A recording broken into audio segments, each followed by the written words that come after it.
Alright, I'm coming over. Welcome on back to the channel, everyone. Hope you're doing well. Hope you're having a wonderful day. I have just finished eating dinner, washing the dishes, taking the trash out, doing the things that I gotta do over here to keep the house, I was gonna say running, but that's not, I don't really do most of the house. I gotta hand that to the wife. She takes care of the house. But I do a little bit of a part. Anyways, we're moving on here, Porcupine Tree. We are moving on into the next track here on the album, which is going to be Moon Loop. We're taking once around the moon. What sights will we see? Perhaps a crater there, a dark side there. So let's go ahead and move on into the next track here, Moon Loop. We'll talk about it a little bit after. Hope you guys are doing well. Hope you guys are having a wonderful day. I also see, okay, hold on, see? This is what gets me into trouble sometimes. So on Spotify, the next track after Prepare Yourself is The Sky Moves Sideways Phase 2. When I'm looking on Wikipedia, it tells me the next track here is Moon Loop.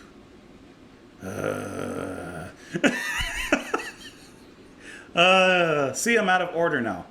Okay, let me see if I can figure this out. Maybe I'm looking at... Everything else I'm seeing is saying, like, Sky Moves Sideways Phase 2 is technically the next track. So actually... I think I might have. I think I'd just go with what it says here and just listen to Phase 2 of The Sky Moves Sideways. I'm gonna listen to the last few seconds. Hold on, of Prepare Yourself, so that we can accurately prepare ourselves.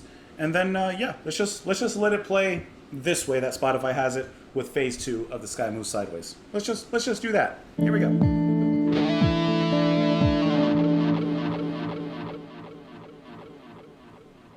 I guess it wasn't too much of a transition, but I still wanted the effect.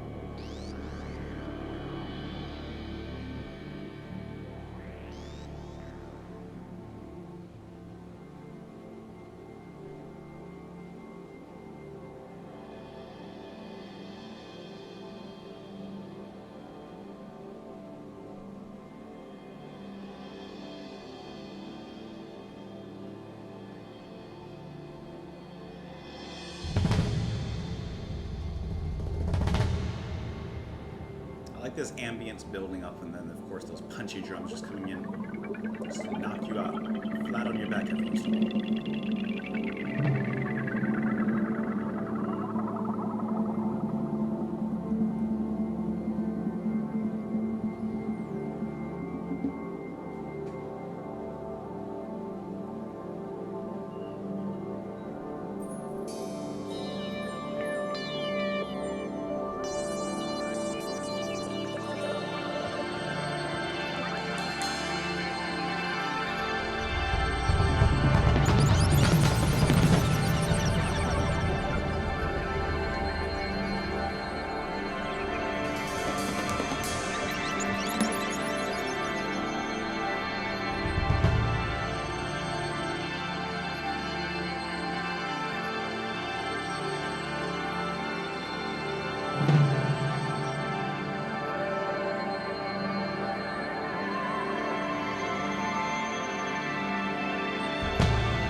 I love this kind of space. Just sit with it, just dwell within it.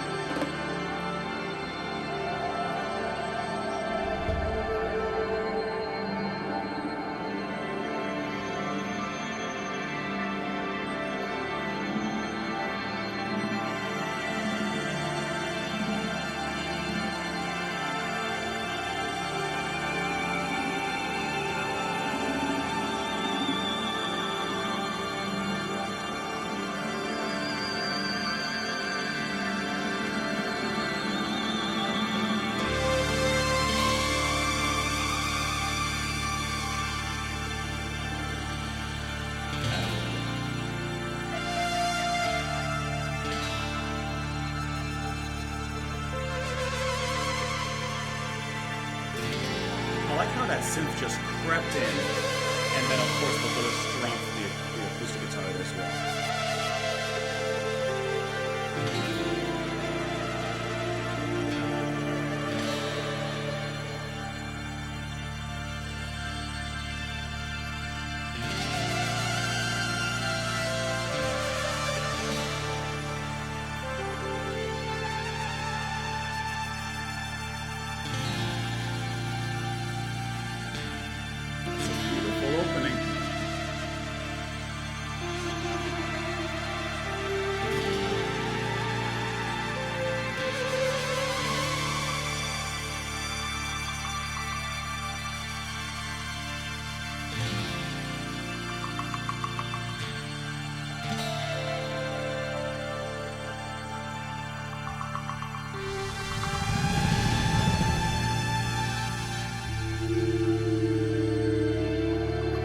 Very atmospheric euphoria that they're building now.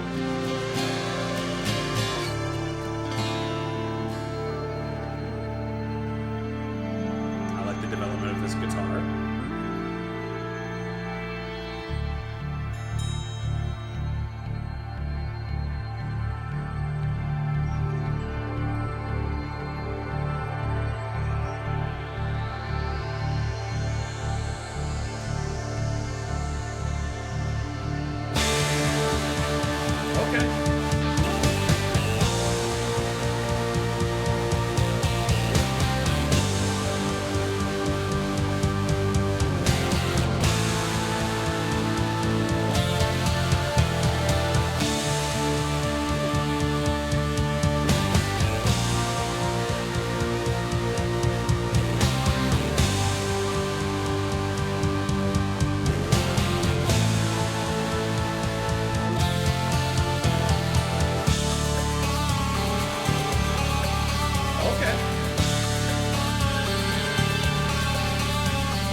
Heavenly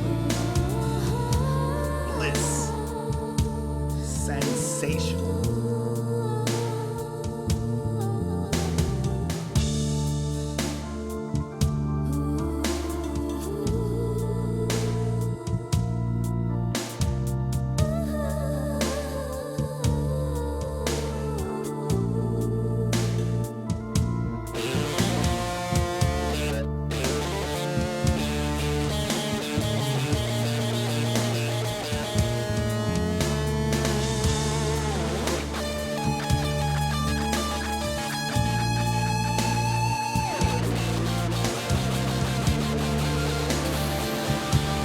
Going off with the guitar there.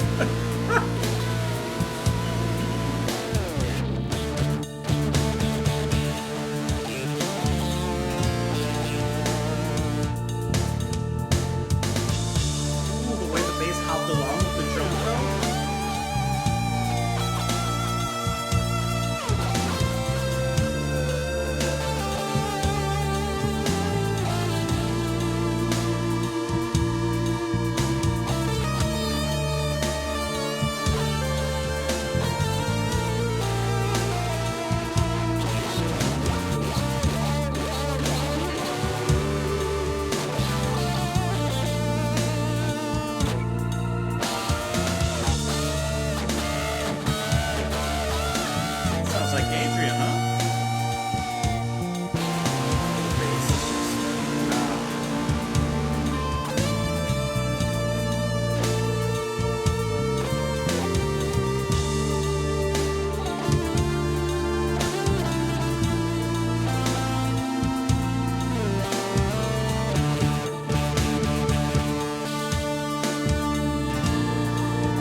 riff is like into it. So wear something heavy. Maybe you'll get it here.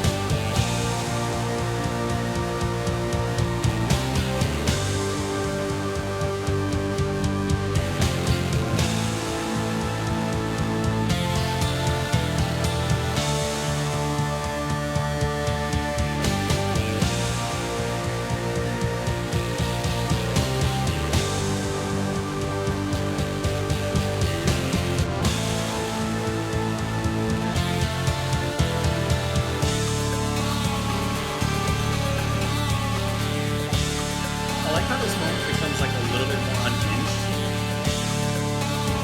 Especially with that guitar riff and the extra percussion, the looping bass like a shadow in the back.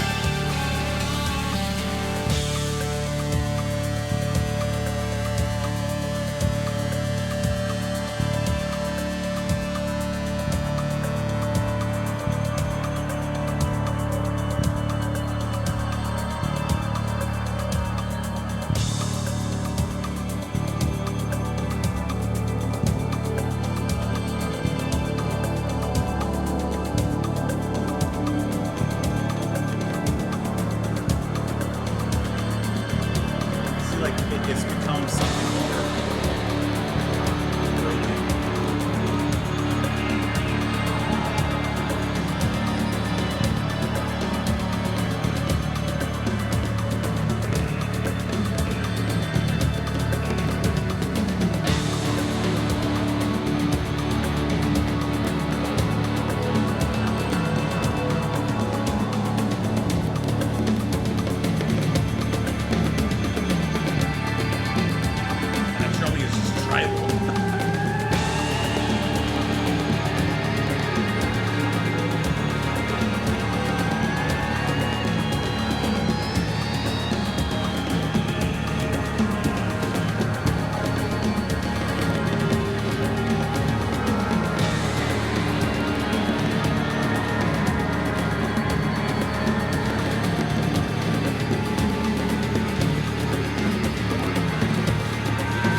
Dragged away into the jungle.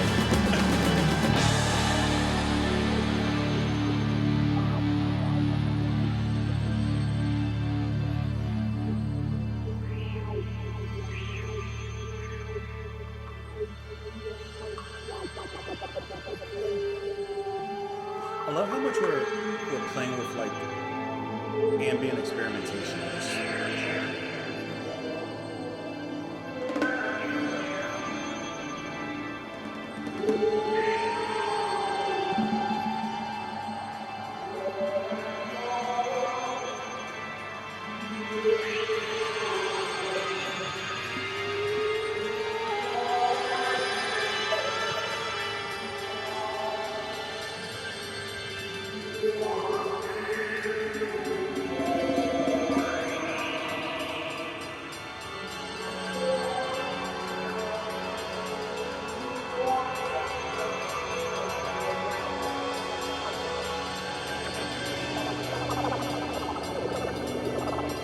It's like there's a melody that's trying to push through the concrete that all this experimentation is taking over.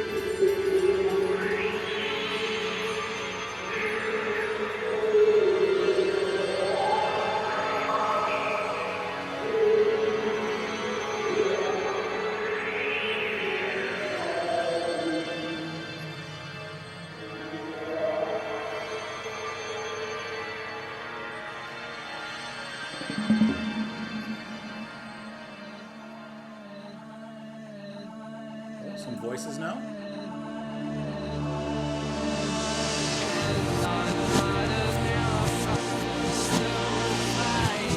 Okay, we got some backwards.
every single note in there.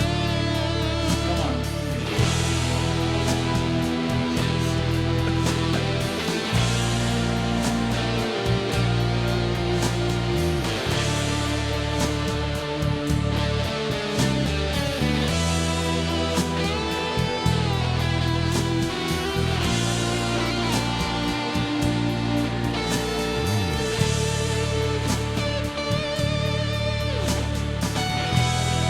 Double tap on the snare. Like you hear just a little faint echo on the snare.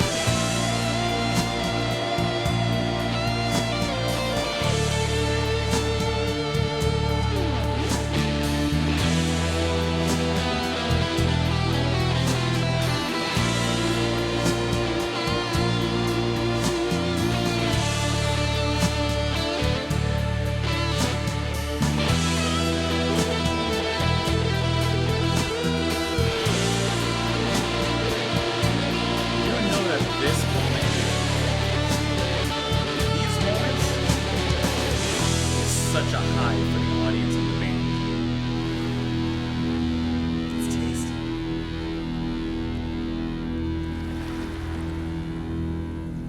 To the sea we return. Some double bass.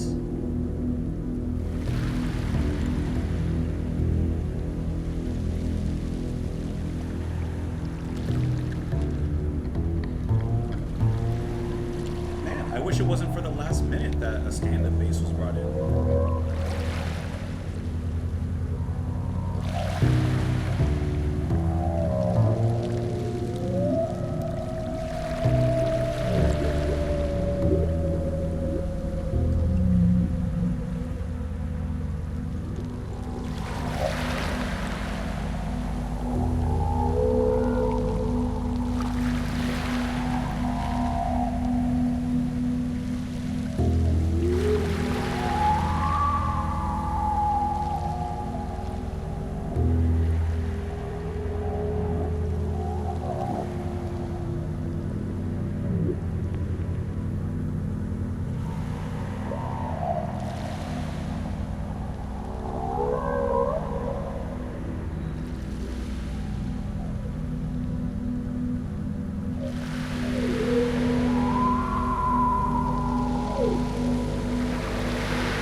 We're just left on the shores.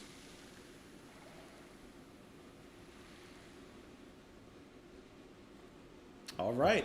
That's the Sky Moves Sideways Phase 2. Okay, before we get into this mammoth, this whale of a track, I just want to say one thing. Obviously, at the beginning, there was some mix-up with the track listing and everything, right? I figured it out, and I apologize ahead of time because I know that there's going to be some comments about this. So, apparently on Spotify is the expanded remaster version, which switches the track listing around a little bit. But what really confused me is when I was looking on Spotify and, about to play this track, or what I thought was Moonloop, actually. It actually splits up Moonloop into 2 tracks, which is Improvisation and Coda. And I didn't know why it was in 2 tracks, like on Spotify, and it was 1 track here. Like, I don't really do any preparation before I come and record, which is like the point. I don't want to do any preparation. I kind of grab songs really quick, put them up, and then I'm going. So, obviously next time we'll go back and hit Moonloop, which originally is 1 song, but here it's split up in 2, and I didn't know why. It kind of confused me a little bit. But whatever, it's not the first time we've listened to albums out of order and stuff like that. So, getting back to phase 2 of this fantastic track. Woo, where to start? Okay, so, the pure ambient cosmic buildup that we get into from the very beginning, the way it all fades in, is absolutely gorgeous. I love ambient music. I like the sound like that. And so, for me, that is like a plus. I love to be slowly introduced to a track like this. It's a very beautiful way of setting everything up, putting all the pieces on the squares, and getting ready to move forward from there. Speaking of putting all the pieces on the square, there's a nice soft progression in this track. Nothing is jarring. Nothing is like out of place or out of focus. Everything is perfectly in line, perfectly placed on the board like a nice puzzle. And slow... Whoa, almost knocked over my desk.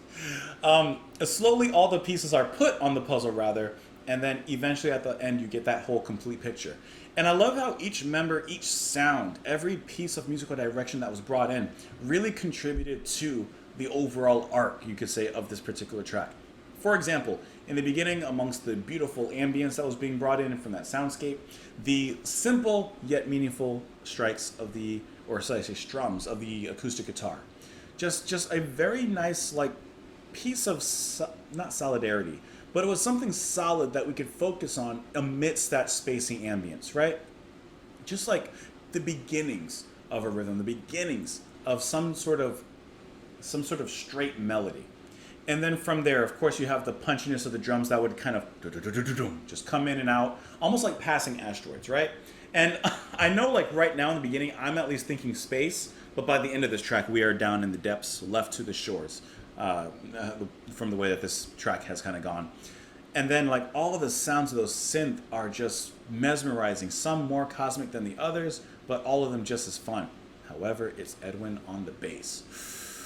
I can't help but focus on it. I'm a bass boy, okay?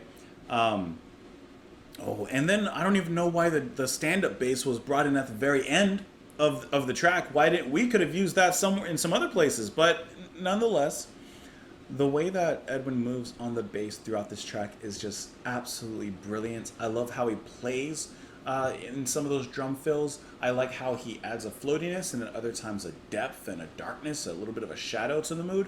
He perfectly works in with Barbieri's keyboards. I can't help but focus on the bass a lot, and here it's very, very outstanding to me. It speaks to me. On this particular track, you're gonna have Maitland. I was about to say Harrison, but it's Chris Maitland on the drums. Just fantastic. Like, I like how the band hits these certain highs, which you would expect out of a song like this, out of an epic. The guitar really builds up, by the way, very nicely from Steven in the way that it hits those highs, but I love how the band hits those highs, stays in the highs, but then isn't afraid to come down for a few moments. For example, we came back down and there's some backwards music that's playing, which I'm pretty sure is just phase one. But there's some backwards music plays that, like, just for a split second, and then it's like the tape is cut and we're immediately kind of back into it. I just think that that's really smart. That's really dynamic in the way they do that. Breaking down, building up, going forward from there. Speaking of the guitar, actually, I do have to give some credit, obviously, to Steven Wilson on the guitar, because I really enjoyed his solos that he was playing when he was, in those highs, for lack of a better word, because they weren't like shreddy. It's fine if they are, but they didn't sound shreddy from a. I'm not a guitarist, but they didn't sound like, overly technical where it's like, okay, trying to show off how many notes you can burn in a few seconds and so forth and so on. It was more just, let's play to the emotion of this moment. And that's why I said during those moments especially, that's when the band and the audience are on fire. That's when you're high. That's when you're in that ecstasy.